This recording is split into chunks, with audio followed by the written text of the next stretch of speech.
driver, oh. Naipit. Sumingit kasi yan eh. Yan, tatlong sasakyan nadali niya. Yan ang mahirap eh.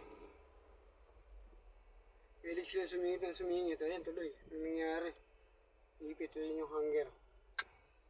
Ayan, yung motor niya. Tatlo nadali niya, oh. BMW pa yata isa. Dalawang Hyundai. Grabe traffic eh, tapos singit ka ng singit. Nagkalagkat tuloy siya. Kaya sinasabi ko na hirap ka kapag nagmumotor. Kapag yun, singit ka ng singit.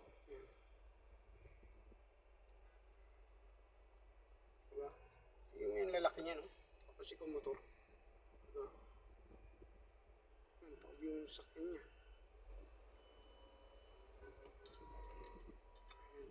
Kawawa naman.